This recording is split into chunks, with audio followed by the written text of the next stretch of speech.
NASCAR has been needing somebody to be the face of the sport for quite a while now. We've looked to people like Jeff Gordon, Dale Earnhardt Jr., Chase Elliott, but is now the 26-year-old who just won the Daytona 500, William Byron, the actual face of the sport?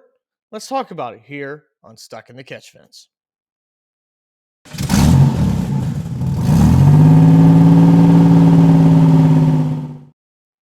What's going on, everybody? Welcome back. My name is Ryan Peters. The Daytona 500 has concluded, and William Byron was the winner. If you want to go back and watch all of that, the post-race show and also the Xfinity live stream, that is on the previous episode that we just did here recently. But I want to sit down and talk to you guys today about something that I've been harping for, something that I really need to turn a new leaf on. And I've mentioned multiple times about my disconnect with William Byron and what he does for the sport. So I want to bring it a different light. I want to talk to you about it a different way. William Byron is 26 years old. He will not be 27 until the end of this year in November, at the end of November at that. He now has 6 wins last year, was almost a regular season champ, went in and got to the final 4, and then to begin the 2024 season wins the Daytona 500. That's now 7 wins in the last year and 1 race, the most in NASCAR. William Byron is just now getting to his early prime of his career. He was looked at as a prodigy. He won the most truck races as a first-year truck driver. He then went and won the Xfinity championship his first year in the Xfinity series. Actually, he's on that car right there as the Xfinity champion. So why do we not talk about William Byron being the face of the sport? You always see all the different taglines or the different types of things, the teasers, the stingers, all these type of things. And there's one face that's always absent, and that is William Byron. William Byron in the last year or so, maybe even a little bit more than that, has done more than most of the drivers on there. He's won more races than Denny Hamlin. He's won more races in 1 year in the career of Bubba Wallace. He's done more outside of winning a championship, but was right there, than Ryan Blaney. William Byron, at 3 to 4 years younger than the other drivers, as mentioned above, he might as well just be the face of this sport, right? I mean, NASCAR is dying to find somebody to be the face of the franchise.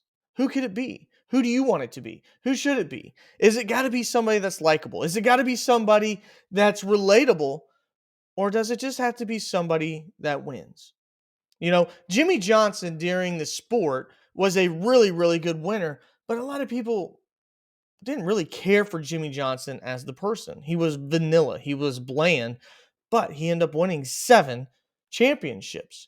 Are we about to go down the same road if William Byron is the face of the sport where he ends up dominating and wins, but does not have the personality? Most of you would probably agree with me that when Jimmy Johnson was making his reign, NASCAR started to show its biggest dip in popularity since the early 80s.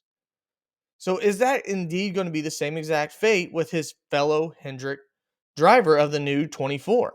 Or are we going to see a popularity rise like the previous driver of the 24, not the 1 year of Chase Elliott, but the Jeff Gordons of the world? Are we going to see that type of meteoric rise when it comes to the favorability of William Byron?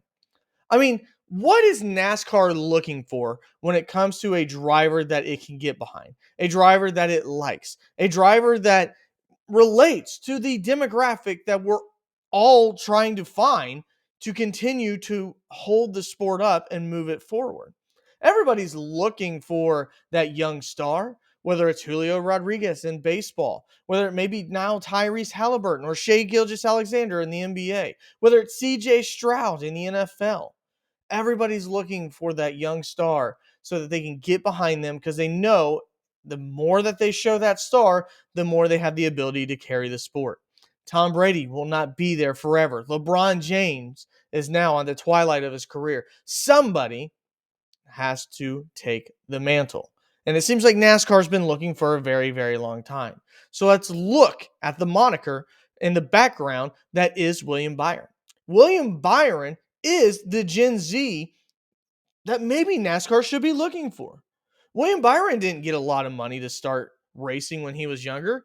I mean, he actually grew up doing what I'm doing right now, playing on a computer to get into his racing career. If you watch NASCAR Full Speed, who was behind William Byron for quite a bit of it, he and his family tell the story about how he had to get good grades, come home, and then he got to have computer access so that he could get on iRacing, and that's how he began his NASCAR career, his racing career. William Byron didn't have money. He wasn't like a Brexton Bush where he was thrown in to a car at 4 years old with the financial backing to be immediately competitive whether he had talent or not.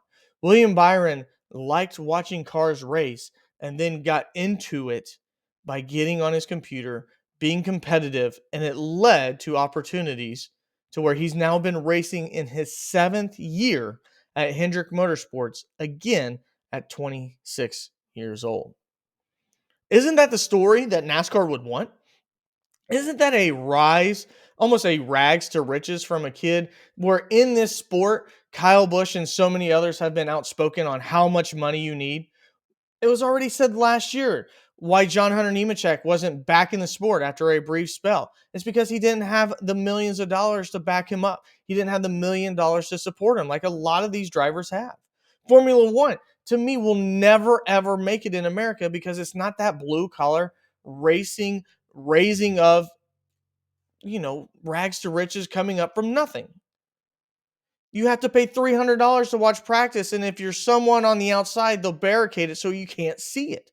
NASCAR says, you know what? We're going to do what we can so you can watch it for free if we're unable to meet the standards due to the rain, the way that they did the Clash. They understand the common man. Is there not a more common man than just a kid that loves auto racing and decide to get on a computer, use the technology that now all of NASCAR drivers are using? I mean, think about this. William Byron has the ultimate leg up on the entire competition because he didn't have a car to get into. He didn't have a car to race whenever he was younger, the way that all these other kids did. He had a computer. Most of the drivers now, they don't get a car to practice in. They don't get happy hour. They don't get practice 1 or practice 2. Hell, we had more practices this week than we'll probably have at any other racetrack the entire year. And it's a place that you don't even really need practice that much for the setup. All the setups are now done on simulators, on iRacing. We've seen it. Dale Jr.'s got behind iRacing. He showed the validity of it, the importance of it, how much it's needed. NASCAR televised the drivers using iRacing whenever we were in the pandemic because of how important and how realistic that they thought they could show their skills. William Byron is the face of the new age technology and should be of the youth of NASCAR, right? But then you got to look at William Byron as the person. Does he do anything wrong? No. Is he edgy? No. Is he controversial? No. William Byron is a guy that likes his dog and likes to play with Legos whenever he's not on a racetrack. He's never going to do anything to make you upset. He's probably the type of guy that your mom would love for her daughter to bring home to marry. I mean, he seems like the ultimate nice person. And again, that's just from what we can see, from what we know. And there's nothing that's shown us outside of that. But will William Byron ever move the needle that NASCAR needs it to do? Is he capable of being that face? Can he be somebody to be supported, have money thrown at him, have microphones in his face? Or is NASCAR continually going to have to rely on the likes of Kyle Busch, Kyle Larson, and Denny Hamlin, 2 of those guys in their 40s, to continue to support this sport? And if this is now the new age prospect, one that isn't controversial, one that isn't able to bring light to this sport, isn't able to get clicks on YouTube, isn't able to have shorts of people doing, things that say, man, I really want to see that. I mean, Ross Chastain probably has brought more to this sport than William Byron has by one move at Martinsville. And NASCAR outlawed that. the one thing got the entire racing world talking. Ross Chastain, he completed that. A guy in his 30s, and NASCAR outlawed it. So what is NASCAR going to do whenever it has what we thought was going to be Ty Gibbs, what we thought was going to be Joey Logano when he was younger? Maybe William Byron is just that prospect that wins multiple championships. Maybe he wins the championship this year. While we're too busy arguing who the best driver is at Hendrick, hell, maybe he's the best driver in the entire damn sport. Is NASCAR capable of handling that? And is William Byron capable of handling that? That's a big question. He can absolutely go and win at Atlanta to defend where he won last year this week and have the first two wins of the season.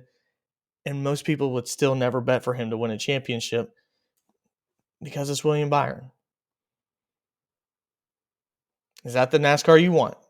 Or do you want to continue to get shoved in your face the likes of Bubba Wallace and a bunch of other drivers that you want to dislike or you want to like, but it's not based upon skill, it's based upon something else? Is NASCAR missing an opportunity to showcase possibly its greatest driver in the sport? You'll never see a grid walk right now talking about William Byron. You'll never see a stinger of William Byron. Is it time? Is NASCAR able to do that? Are they able to propel and show the world exactly who is William Byron?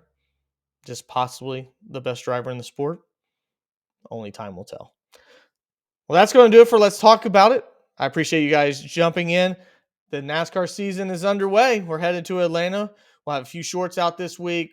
We'll have the weekly show. We'll have the post-race show, all of that stuff. Make sure you join in. If you can't make it on YouTube, here are other places you can find it. Facebook, if you ever want to donate, Patreon's there. And then we are also at Rumble as well. Would love for you guys to be part of the conversation. Absolutely enjoyed the heck out of it. We had a lot of people on the post-race show. I believe over 100 and some people end up joining that. So that's always fun. Would love to see those numbers bigger and just being able to sit down and talk with you guys. Joe and Travis will be here as well. Make your pick with us, see how they stack, all kinds of different things. But until next time, my name is Ryan Peters. This has been Stuck in the Catch Fence. God bless.